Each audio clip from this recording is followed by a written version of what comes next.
Hello बच्चों, आइए हम पढ़ते हैं प्रश्नावली 7.5 का उदाहरण नंबर 14। लिखा हुआ है कि समाकलन x square by x square plus 1 और एक्स स्क्वायर प्लस 4 dx। ठीक है, इसका हमें समाकलन ज्ञात करना है।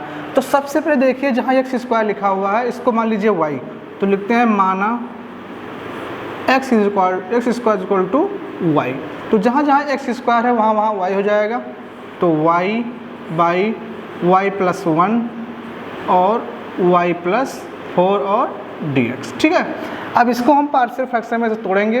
तो देखो, सबसे पहले इसको मान लीजिए i मान लीजिए, इसको मान लीजिए समीकरण 1 मान लीजिए। ठीक है, अब देखो y by y plus 1 y plus 4 is equal to a by y plus 1 plus b by y plus 4। ठीक है, अब यहाँ पर क्रॉस मल्टीप्लाई कर देंगे तो ये हो जाएगा y बाई y प्लस 1 और y plus 4 is equal to a y plus 4 plus b y plus 1 by y plus 1 y plus 4।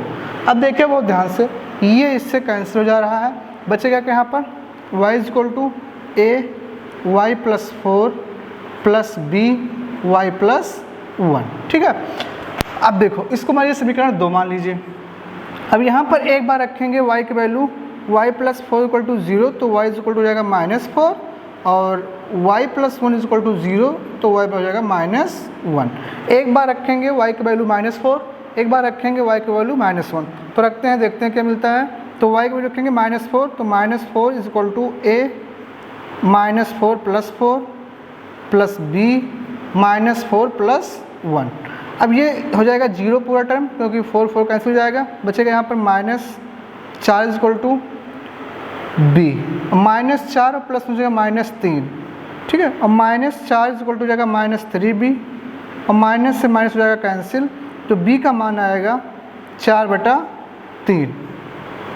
अब यहाँ से देखते हैं y प्लस 1 इक्वल टू 0 है और y बराबर -1। एक बार y का मान रखेंगे -1, तो -1 इज इक्वल टू a -1 और प्लस 4, और यहाँ पर रखेंगे -1, तो -1 प्लस 0, ये पूरा टर्म क्या हो जाएगा 0 हो जाएगा।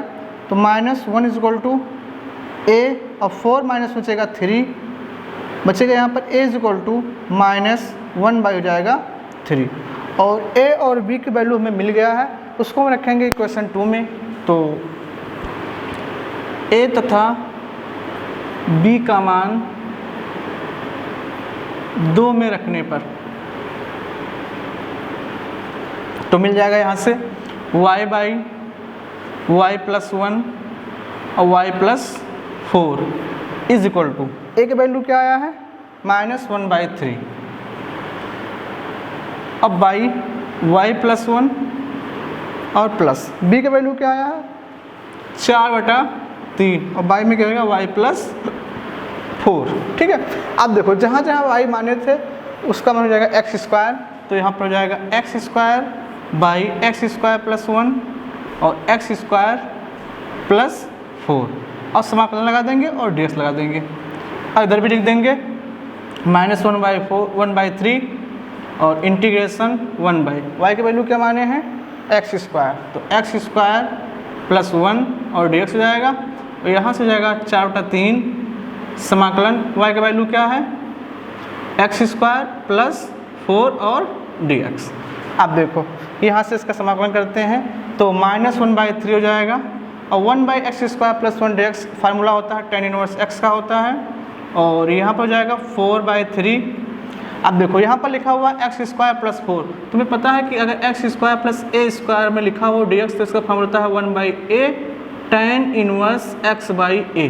तो यहाँ a की वैल्यू लिखेंगे, तो यहाँ पर 4 लिखा हुआ है, तो ये 2 स्क्वायर हो जाएगा, अर्थात a का वैल्यू हो जाएगा 2, तो 1/a, a का वैल्यू क्या है 2 और tan इनवर्स x, और a का वैल्यू कितना है 2, और प्लस c कांस्टेंट जोड़ देते हैं इसमें, -1/3 tan इनवर्स x प्लस 4, 3 2 जा 6 और tan inverse x by 2 plus c, अर्थात हमें जो समाकलन मिला है x square by x square plus 1 और एक्स स्क्वायर प्लस 4 और डी एक्स का समाकलन क्या मिल गया हमें -1/3 tan इनवर्स x और 4/6 tan inverse x/2 plus c, ये हो जाएगा आपका आंसर।